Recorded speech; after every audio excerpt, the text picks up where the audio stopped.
And welcome back to the latest, greatest episode of Bears on Tap. My name is Quentin Crisco. I forgot to hit the intro, but we're rolling with it. Gotta roll with the punches, as they Good say. start. It's first episode. It's okay. Joined by Sonny Verma here. How are you doing, Sonny? I'm doing good. You get it's the first game of the season. There's always a little first game jitters, first game rust. It's no big deal, Q. Yeah, no, absolutely. But we're trying to jump into the minds of the Titans, of the Bears. We're trying to preview this week 1 matchup that we have ahead of us here. And Sonny, first things first, when you just overarching thoughts, avoid the detail, but what do you think of the Tennessee? What comes to mind when you think about the Tennessee Titans right now? I think we're both actually in a similar position in the sense where I think that first game, I'm excited about it because I think it's going to set up an expectation for both teams on how maybe to manage the expectations for the rest of the year. You're talking about if the Tennessee, they're obviously 4.5 point dogs. If they come out and win on the road, then all of a sudden their fan base is going to get a little bit more optimistic, about their new regime at head coach, their quarterback, whatnot. The Bears, same feeling. If we come out victorious, obviously, like I have not met a Bears fan right now who is not optimistic. But what can kind of derail that optimism is all of a sudden a loss week 1 at home. Caleb doesn't look good. So, it's a game where I'm glad we're not playing up against one of the, strong favorites in the NFC or AFC. I think this is a good, solid matchup between two somewhat even teams. Yeah, no, I think there's Titans are just a weird team for me to look at. Like, I feel like they should be going into this past offseason, I felt like they were a team that probably needed a hard reset. And they did a hard reset, but at the same time, their hard reset was paired with moves that you see from a team who expects to win now. And that was just really, I don't know, it makes them a weird team for me to think about as to what they are coming into the season without seeing them actually play some games. But our agenda list for this show starts off with a weather report. So we're not meteorologists. We go to weatherchannel.com just like any human being out there. And we see 75 degrees, sunny skies, winds 5 to 10 miles an hour. Really a perfect day for football, sounds like. So it's going to be a beautiful day. We're not going to have to worry about what was it, a few years ago against the 49ers where it was just downpouring all game. Like, I don't think we're going to have any issues with that. But moving on to our next segment here, we have some new segments for those of you guys who've been watching for a few years. And so we're going to do a segment we're calling The Baddest Man. We're talking about the baddest men on the Titans. We're talking about the guys who you're scared of, the guys who you need to limit, the guys you need to stay away from. And then we're doing the nicest man, which is the guys that, you can be friendly with. You want to bring the football their way, or you want the Titans to be nice enough to kind of avoid that guy on, or the Bears to avoid that guy on defense. And, it's just football terms. Like, that guy's mean. That guy's bad. That's a good thing in football. That guy's nice. He's so polite. He's so charming. That's a bad thing in football, right? So, without further ado, let's get to it. The baddest man. And so, starting this off with the baddest men on offense for the Titans, and we're going to pull up this depth chart here. Sonny, what stands out to you as the guys who are the dudes on this offense?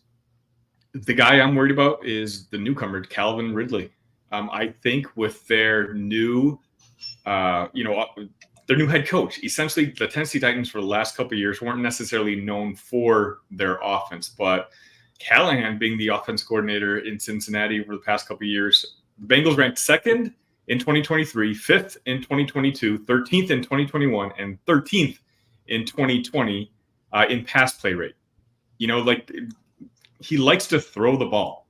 And so I think, the game tape that you watched from last year is not necessarily going to be applicable this year. Calvin Ridley has been one of those sleeper fantasy draft wide receivers I've been trying to get in all my leagues because I think, one of the reasons that they moved on from Vrabel is because of the offensive side of the football wasn't performing the way that they wanted to. And I think Ridley is going to be one of the biggest, if not the biggest beneficiary of this new offense. Yeah, with Ridley, it's interesting, right? You follow his career path, and he was so good in Atlanta when he was playing across from Julio Jones. That was still like prime Julio, right? That was still a guy who you had to worry about when you were facing them. But then Julio goes away. He dwindles a little bit. He ends up in Jacksonville after some time away from the game for a gambling suspension. And in Jacksonville last year, he was expected to kind of be the X wide receiver, right? The guy who's playing one-on-one, out alone, not getting the benefit of the bunch formations, of guys taking attention and being able to, run rub routes off other guys. Like, you need to, if you're the X receiver outside, like in this graphic, that would be DeAndre Hopkins. Mm-hmm. You need to win one-on-one. Like, you just need to do that. And that's something that he had a harder time doing, being that X. So to me, DeAndre Hopkins is that guy if he's playing. Like, Ridley's up there, but it all roots back to Hopkins for me because I see Hopkins as a multiplier for Ridley, a guy who makes Ridley really deadly because Hopkins can draw that attention of needing the safety over the top, maybe of being a deep ball winner downfield. And, you look at DeAndre Hopkins and you might say he's 30-something years old now. He's lost a step. He's not what he was. But you know what? Some of those plays he made last year were utterly disgusting. And he still has a lot of the intricacies of the game just ingrained in his play that guys just, you don't learn. You don't fit, or I shouldn't say you don't learn that. You do. It's what you learn over years and years of being an elite target, of how to win downfield in ways that, might not just be physically.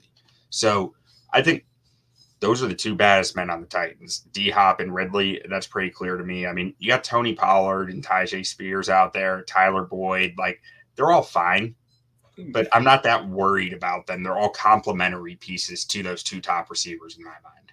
Yeah, I think they downgraded on the running back side. But, just to kind of piggyback on your point, I agree. Like, the fact that Hopkins is going to be playing now on Sunday, obviously there's questions previous, makes Ridley that much more dangerous. I fear Ridley much more as the second wide receiver than I would have if he was wide receiver one.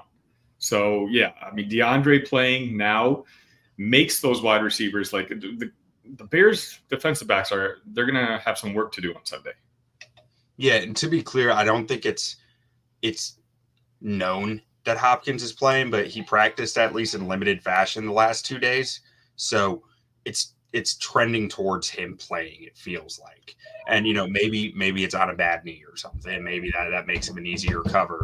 Ultimately, the Bears have Jalen Johnson out there for a reason. He's highly paid. I think he's going to hold his own against anybody, but that doesn't mean you can't not pay attention to the guy.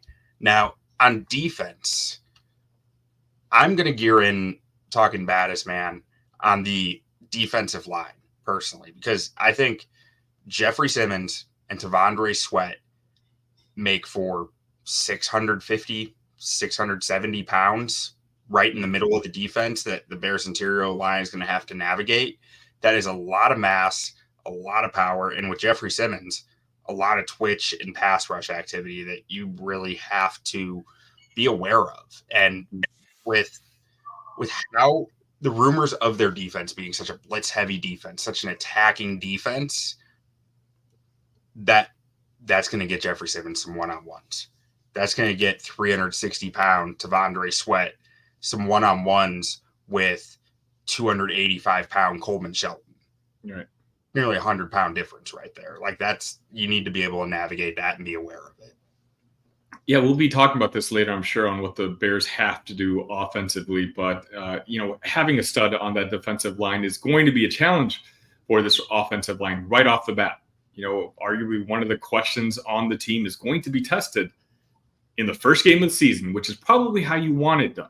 You just want to be able to go up against some of the best. And, I do like our defensive line, the Bears, but I think what the Titans have over there with some of their studs could potentially cause havoc. And it's going to be interesting for me to see Caleb's reactions when he's got, a guy like Simmons coming down on him and putting pressure on him and, making him prove himself in game one. Yeah. And we got AJ Marchese in the chat asking, do you think Caleb Williams can shine under pressure? I mean, according to him, he doesn't feel nervous, right? Obviously, that has to be a lie, especially when he walked out there on Soldier Field for the first time, having an entire city's worth of expectations on him. We'll see. I mean, I'm a big college football fan, and the first time I saw Caleb Williams, he came in I believe the second quarter of the Red River Shootout against Texas, when Texas was up like 4 or 5 touchdowns, and Caleb single-handedly brought Oklahoma back. So he might not be lying when it comes to not wanting or not feeling pressure. So, I mean, can he shine under pressure? I think if anyone can, he's shown it that he can in the past. And so I'm not going to sit here and doubt him. Yeah, no, I mean, I agree. I think he can shine under pressure, absolutely. Whether this is the more literal figure of Jeffrey Simmons getting in his face, or the more figurative way of like the big lights, the big stadium in Soldier Field at home, like in front of the home crowd for the first time. Either way, I think he can shine. I do want to temper my expectations a little, just because earlier today I was looking through the statistics for week 1 rookie quarterbacks playing. And a lot of it's pretty underwhelming. There were like Andrew Luck threw like 3 picks, I want to say. Trevor Lawrence had 3 touchdowns and 3 picks, I want to say. So it's like good and bad. It's a learning curve. I'm not writing anyone's career notes off week 1 of their rookie year, especially the quarterback. So like I am tempering that some. Talk to me in a year, week 1 for a year 2 quarterback, completely different story. But one other guy I want to touch on for the Titans, or really the group, is the cornerback room with L'Jarius Sneed. That is a bad man. Like, that is a dude who Kansas City used all over their defense formation last year. He was a jack of all trades and dang near elite at a lot of different aspects of playing corner. And he's a guy who you're probably not going to have a great day throwing at him. So he's a guy who I imagine is going to be following DJ Moore. I mean, I couldn't find anything hard saying that. It's hard to find anything that concrete because it's a new defense, new coaching staff, new everything, new player on this defense. But that could make DJ Moore a little bit tough this week. And then Roger McCreary in the slot. One of the matchups I'm most interested to watch is him and Keenan Allen going at it, because McCreary was here last year. Keenan Allen had 111 yards and 2 touchdowns against Tennessee last year. But most of that was not against McCreary. Most of that was against other defensive backs who are no longer on the team. So I'm interested to see how that plays out, because he's a very good slot cornerback. But that could potentially open up for a breakout game. We're talking about Caleb Williams, so who knows? If Rome is ready to break out in his first game, this could be the opportunity for it. Because Sneed is a bona fide ace cornerback out there, and DJ's going to have to fight for those numbers. But a guy like Rome, this is the kind of the benefits of a guy like Rome Odunze, the 9th overall pick, being your 3rd wide receiver. This is something that could just this is why you built the team the way you did, to set Caleb and that offense up so that you have backup plans. And when your backup plan is Rome Odunze, you've set yourself up in pretty good shape. And I do just want to apologize if there's background noise coming from me. My wife just texted me saying our dog has the zoomies, and my only response was, I can tell. But anyways, I think you're good. Beautiful. Moving on to the next item here. We're talking about the nicest man on the roster, so let's do it. The nicest man. Nicest men, I guess, because we got multiple of them. But on offense, Sonny, where do you think the Bears have opportunities to take advantage of the Titans' offense? Q, you're a much smarter man than I am. Are you on Sunday really worried all that much or sweating, talking about going up against Will Levis? Mayo boy. Duke's Mayo Bowl MVP every year. No, not entirely. I mean, Will Levis has the weapons to hurt you. Like, he has a cannon of an arm. He can move. He has a lot of the physical attributes that you really want to get. But he has a lot of those boneheaded moments of just like, why'd you do that? Like, I'm convinced there are very few quarterbacks who want it more than Will Levis. But I just question the decision making involved with it. All that comes to mind is last year there was like, he threw an interception, forced the fumble on the tackle, picked up the ball, and ran it into the end zone. It was like, I think he got blown dead at some point, but he just kept moving. It was just like, that guy wants it so badly. But I just don't know if he sees the field all that well. He'll do what the coaches say to do. Like, I don't think that he has a slow trigger. I think he has a too fast of a trigger at times. I think you put it really well, actually. Like, it seems like his brain is working a little too fast. And so, like, he, kind of the opposite of Caleb in the sense where when I watch Caleb, I do think that the game kind of slows down for him when what he's looking at on the field. With Levis, it's kind of the opposite. I think he's a little too antsy, a little too ready to make a decision before he necessarily needs to make that decision. He doesn't let the, timing be just right.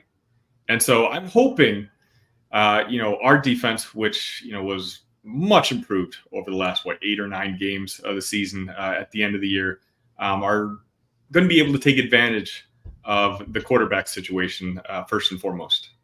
Yeah. Yeah, no, I agree. I think that's one of my keys to the game is getting takeaways because Will Levis is going to give you opportunities. Now, staying on the offense, the other nice guys I see out here, Dylan Radunes, who actually had some decent numbers last year according to PFF, but like is still not. He's not Pierre Scaranti. He's not Lloyd Cushenberry. He's not J.C. Latham. He's below those guys in the ranks in my mind. And then Nicholas Petit-Frere, something like that. But at right tackle, I think Petit-Frere is really the area to attack. I think Petit-Frere combined with Will Levis has potential to really make for a nice day for, I don't know why you would line up Montez Sweat on the left side. I think he needs to be rushing off the right tackle over and over and over because you're talking about a guy who has slower feet, shorter arms. That's not a guy who's going to succeed very often against Montez Sweat. I think that's probably their weakest area too. Again, as you said, this is a chance for that defensive line. We might not be as top heavy talented, but I think, would we have like 9 or 10 guys on the roster? I think we have good, solid depth. And as you said, to kind of just cycle guys through and really take advantage of that side of the offensive line of the Titans, I think, our coaching staff is all over that. They're much smarter than we are. And I agree with you. I think that's going to be one of the keys to victory, whether it's, blitzing every now and then on that side of the football, forcing Will to make a quick decision. I'm not too worried about Pollard and Spears. I think I mentioned this earlier. I think they downgraded at running back compared to Henry. So, attack. And that's the side of the field that you're going to attack. Yeah, no, I mean, I'm excited to see Montez Sweat against this. And I think we'll get into a little later of how we think that they can go after this. But there is a major weakness on this roster at that right tackle spot and the right side of the offensive line, in my mind.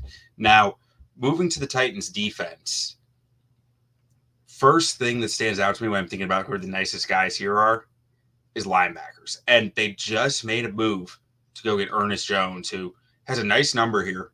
It says 76 percentile, or not percentile, but 76 out of 100. Like, these grades don't really go that far below 40 probably. But it's a good number. It's how he was used, though, in my mind. He is a hell of a blitzer. Yeah. He is a hell of a blitzer. He's a freight train moving downhill. I don't think he's much value added in the pass game, though, which is kind of where I think the Bears have a chance to really attack these guys is in the pass game to that middle of the field, short to intermediate, because Ernest Jones, I'm not trusting him that much in coverage. Kenneth Murray, he's okay. He's nothing to write home about. I don't think that they're going to be making a lot of plays in the middle of the field here defensively. And DeAndre Swift, I think, is a guy who can make plays in the middle of the field. You stole my thunder, Q. DeAndre Swift, I was going to talk about my key player to this game because I think he's got that skill set that can maximize the damage on the Titans' potential weaknesses. My bet prop of the day was going to be, DeAndre Swift, over whatever X amount of yards that you can get him at. I think, the coaching staff is going to use DeAndre as kind of a safety valve for Caleb, let him make quick decisions to Swift. Swift's obviously a veteran. And again, his skill set it aligns with what it's going to take to beat up on Tennessee's deficiency. So I completely agree with you there. Yeah, and then the one other spot that I have in my mind, and I think that there might be some stuff you can do with the safeties here. I think Hooker's fine. I think Diggs is a good player. Jamal Adams is there as well. I'm not sure what his role is going to look like, but really, when I'm looking at this, I want to preface this with I like Chidobe Awuzie. I think that Chidobe Awuzie is a good corner who is consistently in good position, but he has short arms and a poor vertical. He just gets dunked on sometimes. He's in position. He's covering the guy just fine. But in contested catch situations, he's a cornerback that I don't have a lot of faith in going up and making a play. So to me, I see that and I say that in this cornerback room, I'm looking at these three guys in man coverage. Awuzie against a big receiver, that's where I want to go. Yeah. And I think that's, we already talked about McCurry and Snead. This could be a rough day for DJ Moore in game one. Who knows? But I don't think anything's going to be thought of it just because he's going up against such a legit guy. But I brought up Odunze earlier. If that's who the matchup is, if they want to kind of hide Awuzie or on a rookie wide receiver, well, this might be the opportunity, that Rome does need to kind of show that, hey, he's a talent. Just you got to attack their weaknesses. And, you've identified two of them. Yeah. And truly, I mean, there's a chance that L'Jarius Sneed isn't following DJ Moore. And at that point, we know that Shane Waldron comes from the McVay tree. We know how much motion McVay uses. I think they were actually fairly static in Seattle last year with motion, but assuming that there's going to be more motion here, if Sneed's not following more, your opportunities open up wide because of his ability to motion into favorable matchups. Like that is your matchup guy in my mind. Like if you can get DJ Moore free, you are doing it over and over and over because of his yard after catch ability. It's just a question of against a defense is probably going to be playing a decent amount of man coverage. I'm just not sure you're going to be able to get him off Sneed that often. And it's just one of those, I guess we'll have an idea after that first series. After we kind of see what this new coaching staff has in plan, how they want to play with the talent on the defensive side of the football. Again, we're both sitting here saying DJ Moore may not have a big game, but after what you just said, well, it turns out he may end up going for 110 and a touchdown. Yeah. If they can really, take advantage of whatever mismatch that they can do with motion. Again, that's what's so interesting this week and what makes it such a tough read. We just don't know what the Titans are going to do. We don't know what they want to do. We don't know what their philosophies are, we have no tape to really judge on. Even like you were talking about Callahan being the OC in Cincy last year. He didn't call plays. Mm-hmm. Zach Taylor's he's a former offensive coordinator, QB coach who calls the plays. Like, I don't know what I can even trust that is Brian Callahan from his Cincy time. His dad is a great O-line coach. I know that. One of the best. I know that I'm sitting here looking at the left side, the center to left tackle, center, left guard, left tackle on this offensive line, knowing that it's a Callahan calling plays and his dad is the O-line coach here. Right. I have a really hard time believing they're not going to try to play bully ball, if I'm being honest. Mm-hmm. And, I mean, you're right, but I just don't know if you have the guys to play bully ball. necessarily. Like when I look at those running backs, again, if you had kept Derrick Henry, fine, sure, you want to play a little bit more smash mouth and out physical us. But to me, I think when you move on from Vrabel, you get a guy like Callahan. I think they want to showcase a guy like Ridley. That's why you get spend the resources to get a player like that. DeAndre Hopkins. You want them to be your second-year quarterback's best friends. And, I think you invest in the offense to find out whether this is the quarterback that is able to elevate you, especially when you're a rebuilding team. You have to nail the quarterback. So I think, one of these decisions that they have to make is to, find out if Will is that guy. So I don't think they expect to win much this year in Tennessee. So I think, it's kind of maybe, like you said, we don't know what the system is going to be like on the offensive or defensive side, but I think that they're going to use their resources to at least try to improve on what they've had in previous years. I guess, let me think of it this way, or let me frame it this way. It's halftime. Say that the Bears haven't been able to jump out to much of a lead. They're up by 3, maybe. Will Levis has had a hard time hitting his spots. Maybe he's thrown a pick or 2 already. Can Brian Callahan really sit there and say, we've been averaging 7 yards a carry to that left side. I'm not going to lean into that. Like that's where my brain is at with it, of like, I just don't know how they can, if Levis doesn't become something more because of these weapons early in the game, I don't know that you can keep leaning into the pass as long as it is a close game. Once they're down by a lot, they have to lean into the pass, right? Yeah. Like they don't have a choice. But when the choice is still there, to me, there could be a breaking point where it's like, well, this wasn't what we wanted our identity to be, but it might just be the personnel that we have, because J.C. Latham is a massive human being. Pierce Karonsky is strong as hell. Cushenberry is a good run blocker. Like I see that left side and I say run behind it. Yeah, I guess I'm not going to. It's hard because we don't have. I'm not trying to argue with you. I'm just making my case. Like when we do that post game, I think we can circle back and be like, "Yep, this is exactly what happened." They really relied on that left side, and they wanted to take it easy with Will Levis. Like maybe they did want to showcase the different skill sets that Pollard and Spears have compared to what Henry provided last year. Right now, it's just this is why we can't wait till Sunday, right? Like we've been talking all off season about hypotheticals, not just from the Bears side, but from the opposition as well.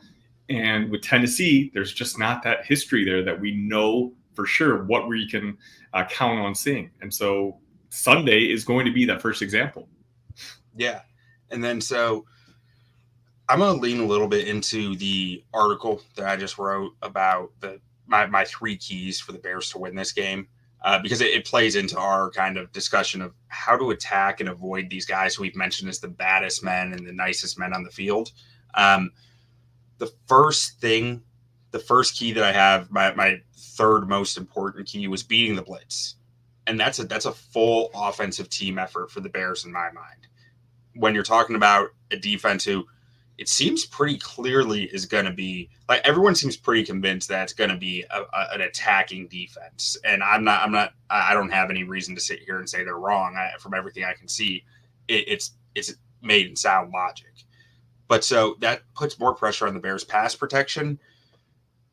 Jeffrey Simmons getting those one-on-ones. Harold Landry's a solid pass rusher, potentially getting some one-on-ones out there. When you're bringing 5 guys, everyone has a one-on-one at that point, unless the Bears keep someone back in pass protection. But so I'm asking myself as I see that, how do you beat the blitz with that? You use speed, you spread the formation out, you create space for your play and get the ball into your playmakers' hands in space. Now, it doesn't mean John Shoop screen pass the death out of them like that, that no one wants to see that. Yeah. But it means winning the shorter routes, using rub routes, getting out wide, bunch formations out wide, or not bunch formations, but like trips formations out to the sideline, stuff like that. That's really going to spread the defense out. And when you're bringing 5-6 guys at the quarterback, the more spread out the rest of the guys are, the harder it is for them to stay with someone, right? They don't have that backup. They don't have anything behind them to help them. And that's where, to me, the Bears, that's how you win this game. That's how you take Jeffrey Simmons and T'Vondre Sweat out of it, is by winning that quick passing game that, we've seen Caleb do in college. We've seen him play quick game, but it's different. It's a different beast at the NFL level.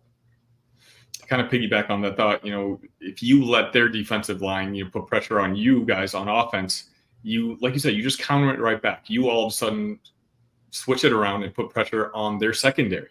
Okay, fine. If you're going to do this for us, well, then you got to think quickly too, because we're going to have these guys in this spot, and you better be there, or else, if we got to, get first downs 5-7 yards at a time, we'll do it. The more completions Caleb gets, the more confident he's going to be throughout the rest of the game. And we mentioned this earlier. I think Swift can be a huge weapon in this regard, just with what he provides when he has a football in his hands. Yeah. And then second key I have here is something that we already mentioned, takeaways. The defense needs to get some takeaways off Will Levis. And to me, that means you need to get pressure on Will Levis. You need to make him uncomfortable. And that comes down to Montez Sweat and Gervon Dexter. I think spending the majority of this game going up against that right guard, right tackle, well-timed stunts, well-executed stunts, maybe some simulated pressures, some stuff that will get, Dexter into the chest of Petit Frere and Montez Sweat driving down on Dylan Radunes and just really collapsing that pocket on like a loop stunt, or, even just one-on-one Sweat on Petit Frere. I think there's real opportunity there for him to win. And if you can start collapsing that pocket in on Levis pretty quickly, he's going to put the ball up. And Kevin Byard ditching for a homecoming. I was just going to say it. Yeah, this has to be, he circled this game immediately, when he signed with us, and that showed up on the schedule. We talked about this earlier in the segment. Will Levis, he's going to make a decision before he needs to make a decision. So if, Sweat gets him down on the ground early in the game, he may think that he needs to avoid that later on and, try to make a pass before the pass is necessarily there. And that's when you see the Kevin Byard, opportunity, which, if he comes down with it, the entire fan base is going to be happy for him. Mm-hmm. Yeah, absolutely. And that's where initially in my article that I wrote, I said, if D-Hop's out, Calvin Ridley and Tyler Boyd are good, but I don't think they're striking fear in the hearts of Jalen Johnson and the rest of the Bears corners. But if D-Hop's there, it changes the math a little, and Jalen Johnson just becomes so important. And really the cornerback room becomes so important because I don't know if they're going to follow any. Like, it's not really in their style to follow receivers. Maybe Jalen will do it, but generally in this defense, the corners play aside. Yeah.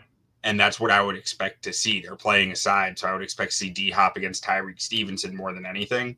And that's a big spot for him where D-Hop knows a thing or two more than Tyreek does. And you'd hope that Tyreek Stevenson continues that trend that we saw from him down the back half of last year.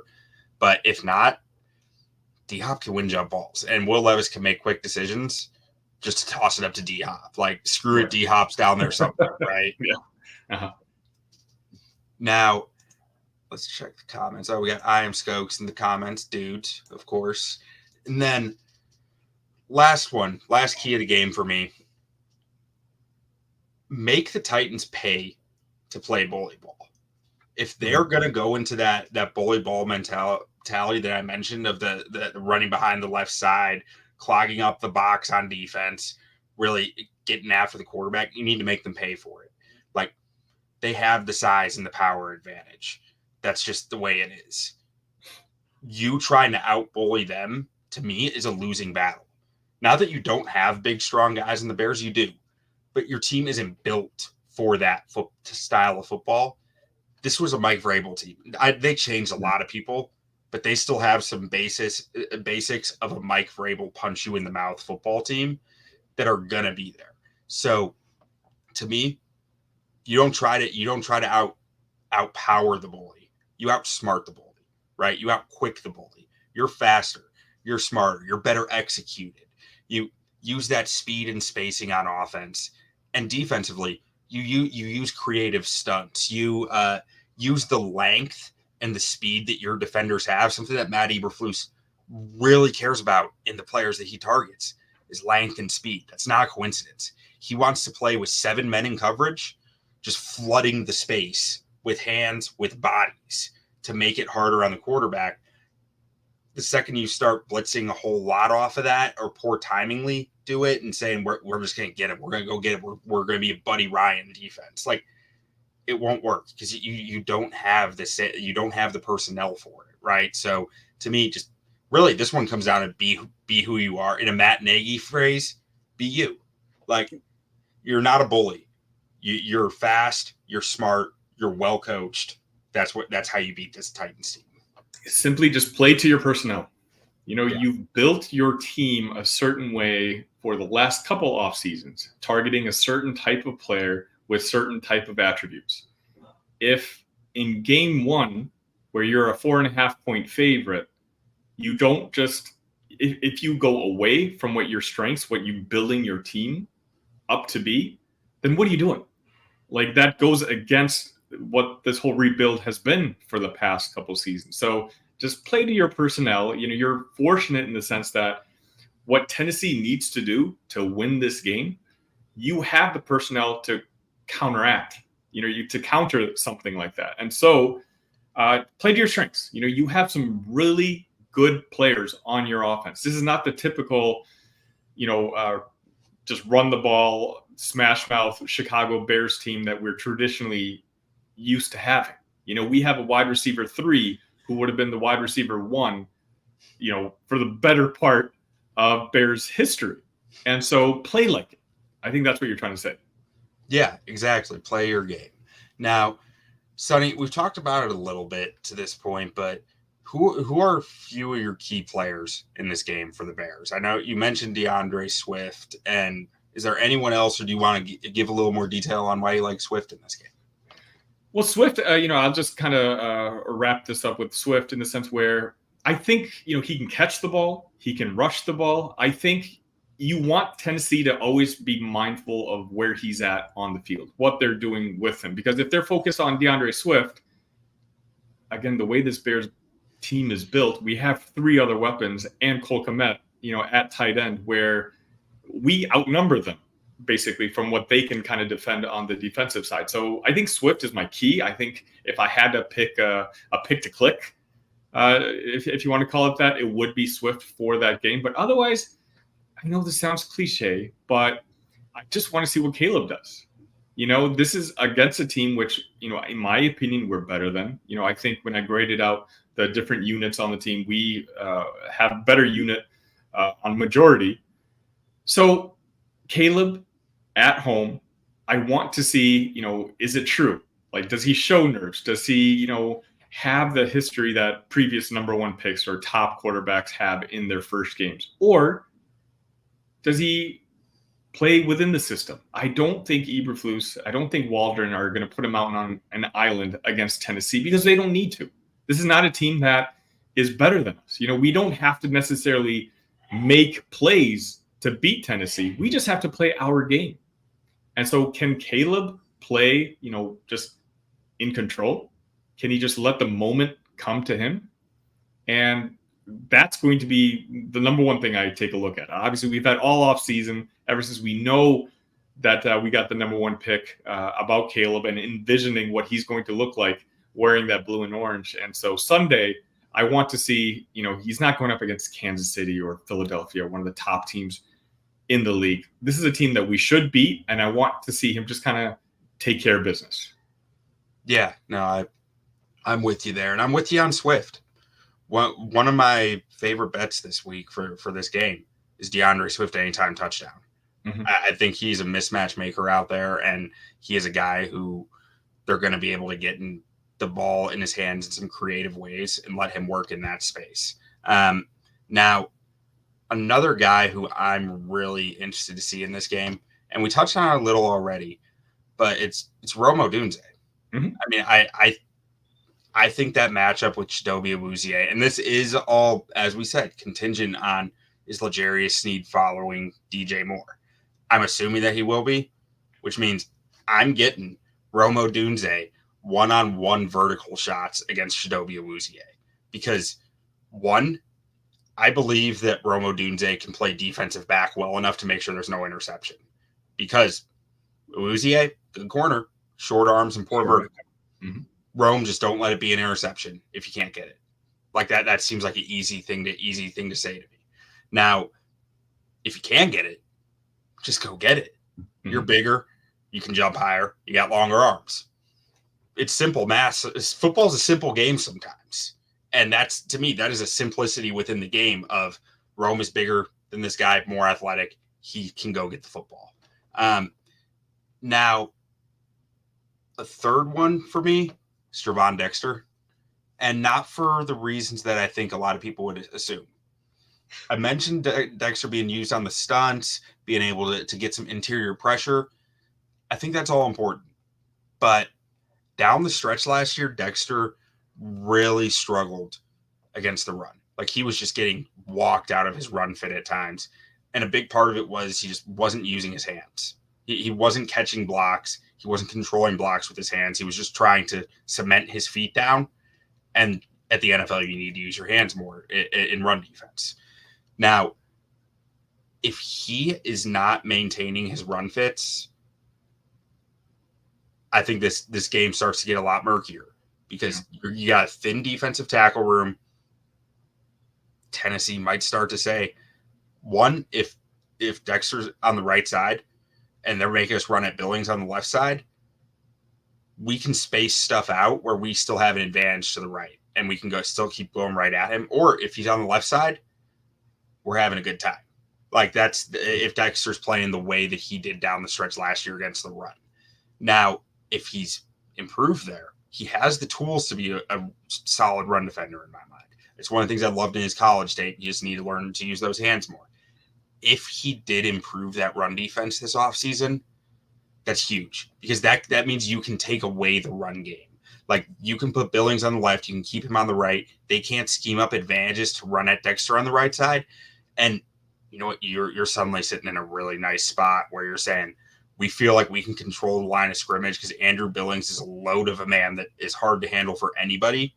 And Dexter's doing his job in the run fits. We know Sweat's going to do his job. We know DeMarcus Lawrence is going to do his job at base end. When he's inside, he's going to have a bit harder of a time, but he's usually inside on passing downs. Dexter being able to fit those run lanes effectively will really force the ball into Will Levis's hands in my mind, which is a good thing for the defense. Yeah, I truly think that the ceiling for this Bears defense relies on the ceiling and growth of Dexter this year. Obviously, we're counting on him. We explored other opportunities, but ultimately it looks like the staff and Ryan is confident in Dexter. Of course, numbers-wise, he did just fine in his rookie year, but you don't necessarily get the sacks that you want. But in year two, I want him to get to 6, 7. Start showing improvement every single year. And, this would be a good start. Like you said, there's a clear weakness when it comes to that Tennessee Titans offensive line. And so, this could be his chance to make his mark. So I think that's a really good call on the defensive side of football. Yeah, and then I have one last key player to the game. I had 4 total, and it's Coleman Shelton. Mm-hmm. Again, I touched a little earlier. T'Vondre Sweat's 365 pounds. Coleman Shelton's giving up 80 pounds to this man, and he's going to be head up, nose tackle on the center. So really, I say it's Coleman Shelton, but it's also Nate Davis and Tevin Jenkins. The communication between the interior needs to be immaculate in this game because they're going to blitz. They have this behemoth of a human right on Shelton's face right before the ball is snapped every single play. And he's quick for his size. He's a different kind of player. And Shelton has his work cut out for him this week. On top of the fact, blitzing defense, Coleman Shelton's making the line calls. He is calling out the blitzes. He's calling out the mic, shifting the protections to the certain side where he thinks it's coming. The numbers are coming from. That's a lot to think about while you're also holding down the weight of a 360-pounder trying to get after Caleb. Like there's a lot to be concerned about there. Doesn't mean they can't manage it. It means They need to carefully manage it. Yeah, I think, if you control you control Simmons and Sweat, I think you control the game.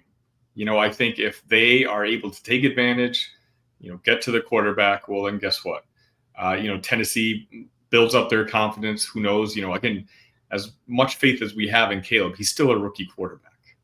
But if we're not able to, or if we're able to neutralize those two with our offensive line, I just think overall we overpower them a little bit too much in the other units, that I think the Bears are in pretty good shape on Sunday. Yeah, no, I do too. So let's get to the predictions here. Sonny, how do you predict this game going down? What do you see as the final score? So I was kind of surprised about this. I had my impressions before. The over-under when the game was released was 43. And I thought that was kind of high, actually, especially with our defense improving, at the second half of last season, and just kind of the unknown that comes with the Tennessee Titans offense and Will Levis. But since the line came out, I believe now it's at 45 or 45 and a half. So, the line is actually moving up. I don't see that happening. I think basically when you're the better team, you just try to be the better team, if that makes sense. It's one of those where we'll, give it to Swift. We'll run the clock. We don't need Caleb to make any plays that he doesn't need to make. Ultimately, I think we're the better team. And so we come out with a final score of 20-13 Chicago Bears. Okay. I think we're on a similar page there. So I think this is going to be a pretty punch them out, knock them out, grind them out football game. I think it's going to be some ugly football. Not that I don't believe in Caleb. I just don't believe in rookie quarterbacks week one necessarily dominating. I think most coaches are a bit more protective in the way that they call plays for them. And I think that there's more of a tendency to lean on the run game, as we kind of mentioned here, and to be a bit more conservative in week one. I think the Bears are going to play more of a ball control style game in this and try to, keep eating the clock, keep getting the defense more opportunities to take the football away. And ultimately, I see a defensive score in there. I see maybe 2 touchdowns for the Bears and then a field goal. So what would that be? 24? 24, yeah. 24. And then I think the Titans end up around 20 points. I think 2 touchdowns, 2 field goals.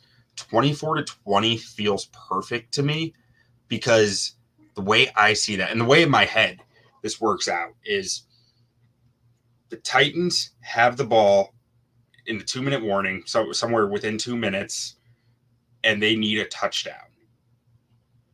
And Will Levis, either maybe it's a strip sack, maybe it's an interception, maybe it's just a turnover on downs, but I don't think Levis gets it done. I see this game ending with a failed fourth quarter comeback attempt from Levis. So that kind of fits that narrative where he needs the touchdown, the field goal doesn't do it, and they can't get in the end zone. So you are on the under, just like myself, 24-20, 44. So look at that math, quick math right there. For me, I really hold this defense in high regard. What they showed me, when Eberflus took over at the end of last year, I'm really excited to see that side of the football team. Obviously, the offense, they made waves this offseason with all the new players that we kind of have on that side of the football. But early in the season, just like we kind of named off some of the stats for, first-year quarterbacks in their first games. I think I saw a stat that the number one overall quarterback is like 0-14 or something along those lines in his first football game. If we've seen those stats, if we know those stats, the coaching staff is well aware of stats like that. So for me, it's like ball control. Let just Caleb's talent show through. Don't make him make a pass that he isn't necessarily ready to make right now. He may be ready to make it in game 2, game 4, game 5, but you have the Tennessee Titans at home. You're honestly, I feel confident saying you're better than them. I rely on that defense. I would be surprised if Tennessee scored 2 touchdowns. I see, 1 touchdown, maybe a couple field goals here and there. because we're controlling the ball on the offensive side of the football, 2013 for me. I'm pretty good with that. And so that just made me kind of think of this. This is kind of a really big game for the Bears season. Like, yeah. And it's weird to say that for week 1, but you can say Houston, say they're going to lose to Houston, say that Indiana's going to be a toss up, but then you got the Rams who are probably a toss up too. But so you could be looking at theoretically anywhere from 0-3 to maybe 2-1 in those games. But the 0-3 is what scares me, right? But 1-3 and 0-3, 1-3 and 0-4 are very different things, especially when you got Panthers, Commanders, Cardinals, Patriots coming up after that. Like, I feel like 1-3 is a hole you can dig out of knowing you have that stretch. 0-4 is not. Like, 0-4 just hits different.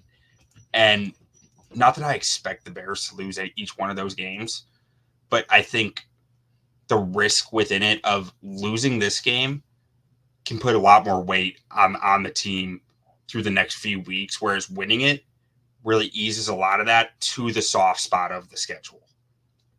And, I kicked off the show talking about that. Like, the Bears fandom is so incredibly excited to see Caleb take the field.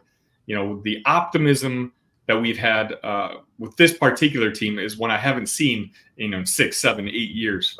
So for me, just get the job done. Like you said, get that first W. You get that first W. You not only build confidence inside the locker room, but you confirm confidence outside the locker room, with the fans. All of a sudden, if we know we're 4.5-point favorites, but if we lose that first game at home against Tennessee, a lot of us we have playoff aspirations this season. We missed out last year. And if we have playoff aspirations, you just read off our schedule, this is the type of game that we need to go ahead and win now. We're not a rebuilding team anymore. This is year, 3 or 4. Like, now we're at the point where we beat up on the other rebuilding teams. And Tennessee is one of those rebuilding teams. Like, they're going through, revamping their roster, their coaching staff. So we are at different development stages as a team. And now we're at the point where we need to beat up on the Tennessee Titan type of teams. Yeah, no, I couldn't agree more. And one last, I meant to say this while I was talking Rome Odunze earlier, bet I like for this week, Rome Odunze longest catch over, I think it's usually 22.5. You can find over 22.5 yards. I think he gets a deep ball. So however you bet that, maybe it's the over on yardage, maybe it's the longest catch, whatever. I think there's opportunity there. I like that one. I also like, and I've already had it in 3 or 4 of my parlays, anytime touchdown score, Rome Odunze. Maybe this is wishful thinking, but I just see that Caleb and Rome partnership that they're going to have moving forward as being something really, really special. This is obviously counting on Moore being covered by Snead. I think Rome can kind of sneak in. This would probably go with your prediction in the sense where I can see us being at their 25, at their 30, and Rome just finding the proper space, Caleb being able to make that throw. I mean, if you have a Caleb Williams to Rome Odunze touchdown in game 1 with all the hype those two have already gotten in the offseason, I mean, Soldier Field, I'm going to hear it all the way down here in Texas. You will. I know that well. You absolutely will. But, Sonny, any other final thoughts before we close this thing out? Not really, Q. It's just I don't have to repeat this. It's just nice that we're talking about NFL games now, right? We're not talking about how's Caleb's going to do this or Rome Odunze is going to do that. The NFL matchup is right in front of us. It's Tennessee Titans. If you go on YouTube, you're watching other people preview the game. It's no more hypotheticals. The season has started. This podcast, the show has kickstarted. By the way, thank you for Bears on Tap Sports Q. Thank you for letting me jump on this program for this upcoming season. I'm super excited for this opportunity. And, I think this is going to be a magical Bears season. In my group chats, I'm the eternal optimist. I said that we'd go undefeated in the preseason. We did. And so, I'm 1 for 1 when it comes to predictions. And, I'm just here to enjoy the ride. Perfection. It's what we all strive for. Man, as you said that, it just hit me like the feeling of just like, man, I couldn't do this for preseason.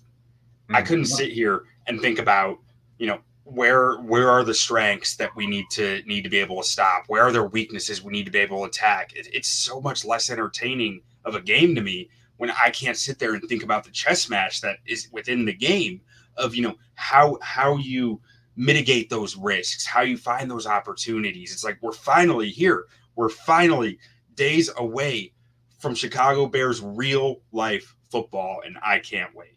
But thank you guys for watching, listening, however you paid attention to this. And thank you guys for commenting in the comments. Make sure to go check out ontapsportsnet.com for all your Chicago sports needs. And Sonny, why don't we got to get out of here with a bear down? Bear down. Bear down.